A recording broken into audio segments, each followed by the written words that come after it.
Okay, here we go. So we are. So if you guys want to introduce yourselves first and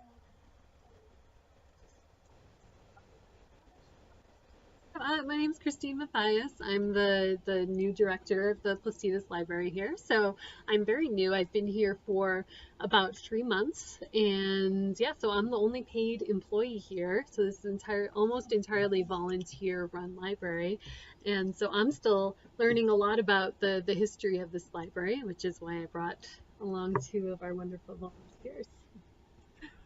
My name is Nora Timmons, and I've been volunteering at this library since about December of 2006, and I work at the help desk, but my primary job is coordinating children's programs. And I took that over in 2011. We had another volunteer, Nancy Geis, who from about 2004 or 5, when the children's program began, she did the children's programming and the children's collection development, and now she's in charge of development and I do programs. You do an excellent job. Yeah, thank you. We have fabulous children. I'm Karen Cox. I am a former board chair. I was chair of the board for about 5 years, and we have term limits, thank God. It's fun, but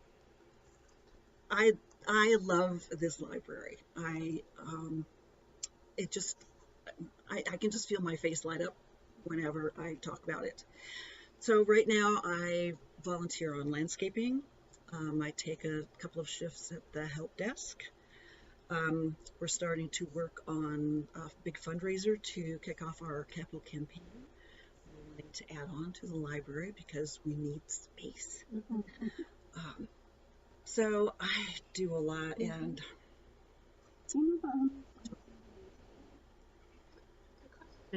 I don't know. That's okay. Our pamphlet for the capital campaign. I could find that out and give it to you, but yeah. Sure. Okay.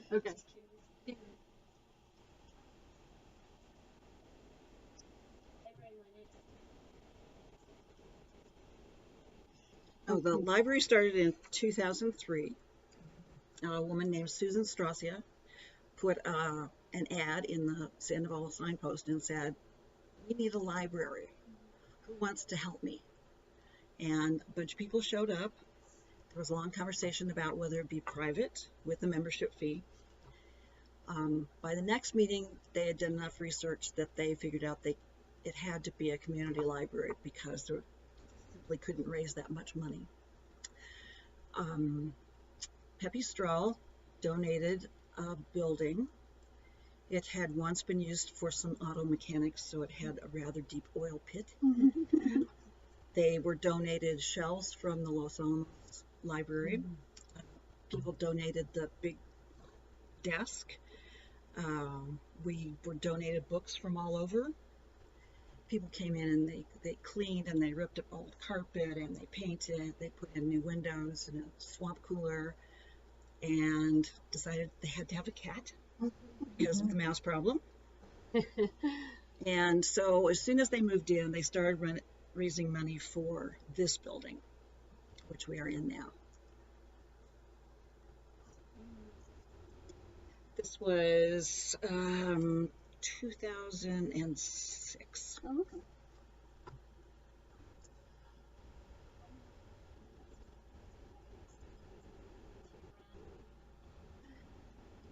It was all volunteer. Oh, yeah, it was all volunteer. We didn't have a paid staff until we moved into this building, I think. That's right. Yeah.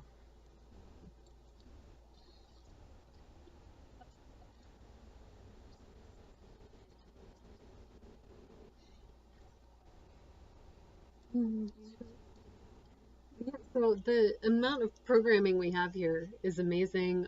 It's big part of the reason why we need more space. This is such a community center for Placitas.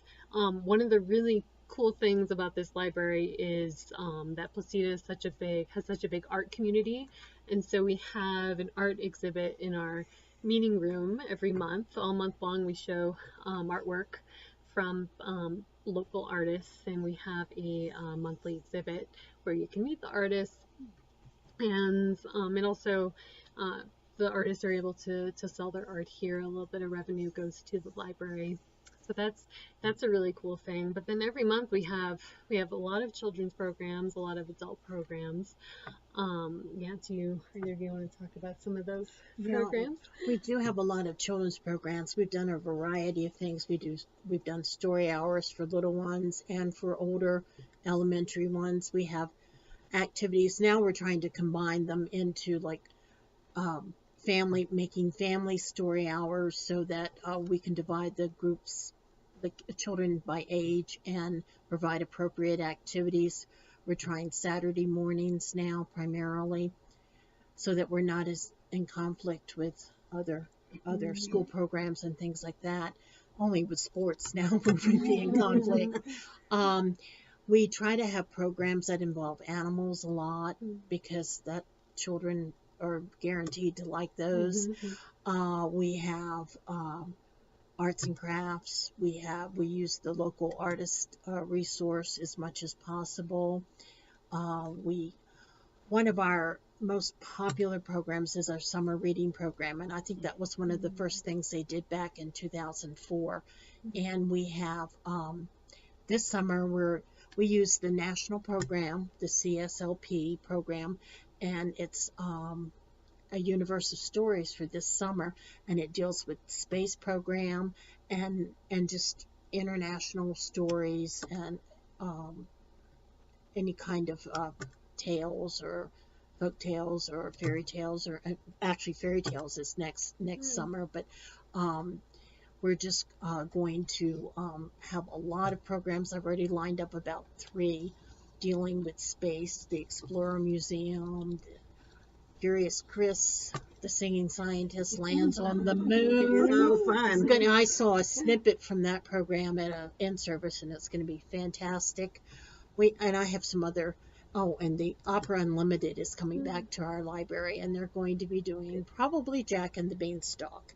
So we just do a variety of things that are not just for entertainment, but for they are educational, and we try to make them interactive, make sure the children, we get performers and presenters and storytellers that will involve the children in what they do. And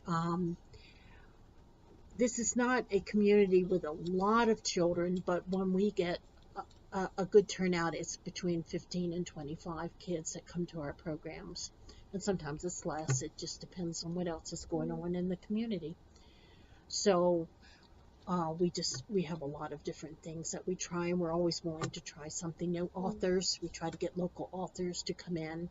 Lisa Goldman, one of our local authors, has brought her little donkey burrito in many times for story hours. So we get a lot of community support financially from the Garden local Heart and Arrows, and to give so that we can give away books.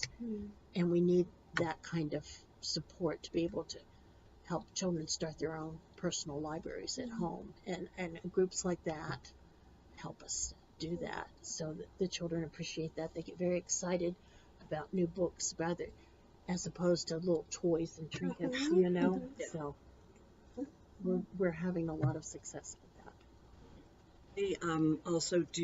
We started this year a little Indian market that we had vendors and food and little history of the Pueblo.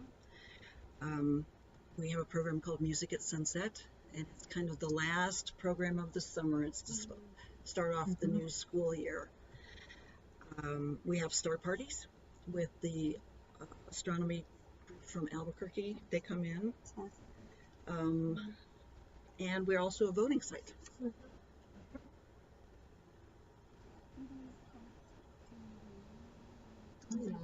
Yes. Yes. Oh, yeah. So we just have the one meeting room space, and it's pretty much constantly booked. Like I said, one of the reasons we need more space, there's not a lot of free community spaces, so that's a really big thing for us. Whether it's different book clubs or the different HOAs or just other social groups, and there's tons of different kinds of groups that book that room pretty much every day of the week.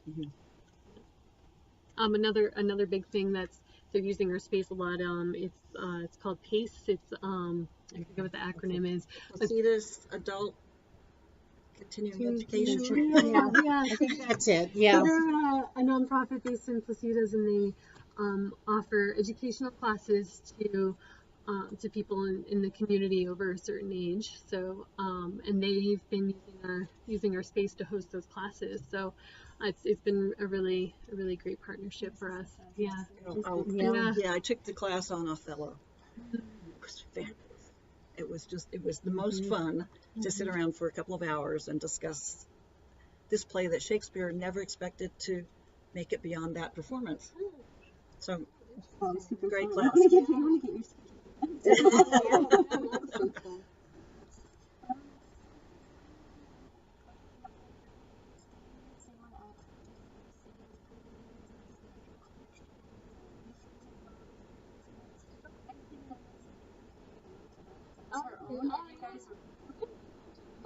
Laptops to we lend out. But yeah, I mean, we have Wi-Fi is a big thing here.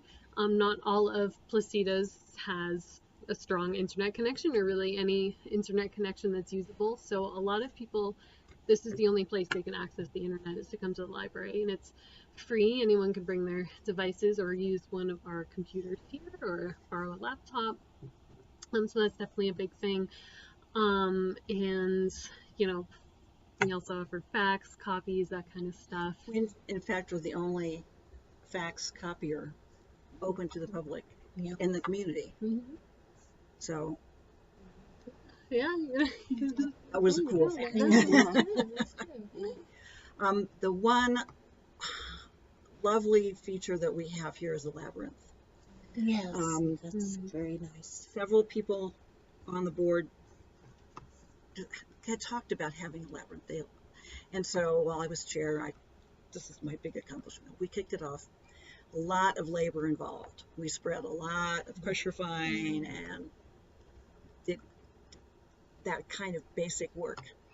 But for our birthday celebration in May of that year that we opened it, we wanted people to come in and help celebrate our birthday and bring a rock to put in the labyrinth. Well, there was a family with 3 kids, and they each had, kind of an armful of rocks, and 2 of them just walked over and went, dumped the rocks on the ground. The little girl, she put hers down, and then she took a rock and walked around until she found its right side, and then she would put them down. And she walked back and she says, "Well, this is my library too." That's it. It was just great. Yeah. We do have a children's computer too. It's a pre-K literacy computer. It's right there right now because of the Christmas tree in the corner. But it has all kinds of science, math, and programs to teach early childhood reading. And we also have a laptop with all the same programs on it, which is available for use too. So, yes, well, they can definitely use it in the library, and I think probably it can be checked out too.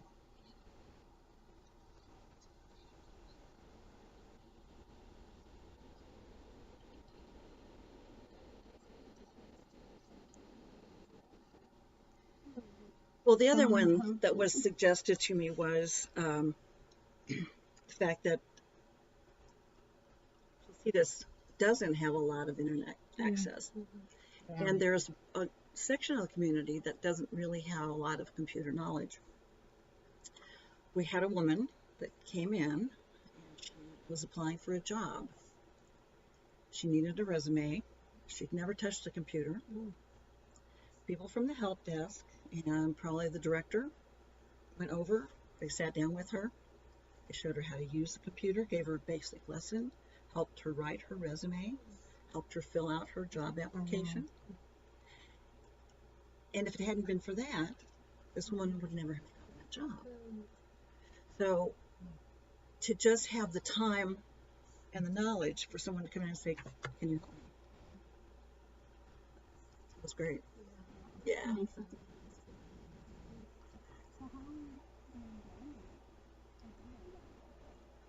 Mhm. You know, stability. I mean, the challenge for us as a rural library in an unincorporated town is that we don't get any tax dollars for operating expenses. So we do get the bond money, which is very limited to just buying books and databases. But in terms of keeping our lights on, all Paying our director. uh, just all the things that you need just to run a library from day to day, we have to fundraise. We have to ask our community for every one of those dollars. So that's a challenge every year, especially in a smaller community. It's hard to keep going back to the same people to ask for money Yes. again and again. So it's a challenge. So I think for an endowment would really be stability, to know that this library is going to be here for the long term, Mhm. and, and then we can have more kind of long range planning. It's hard for me to even wrap my mind around what all we could do with that. It would be amazing. I mean, the other thing is that we are completely volunteer run, which is amazing. We have this amazing volunteer base. I don't know what I would do without them.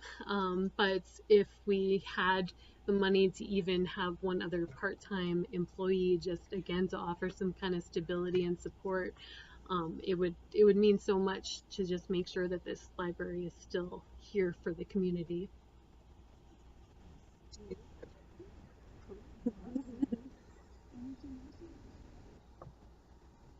Well, we've mentioned a couple times the capital campaign because we do finally have the opportunity to start and add on to our existing building. There's a couple in town um, who have donated $250,000, but we have to match it. All new money, can't be money that already exists. So, what a great challenge that is. We could have the extra stack space, we could have extra meeting room, we could have more children's area. Yes. Yeah. Just the benefit that it would give us is tremendous. So we are going to kick it off officially, probably April. But any of that money that we could set aside and say, this is for stability just to keep us going, and we'll raise the money for the rest of this. Because that's exciting to raise money for a new thing. To raise money to pay the electric bill is not so exciting. Yeah. That's Sure. definitely. Christine. You're Of course, welcome. yeah, thank you. Awesome.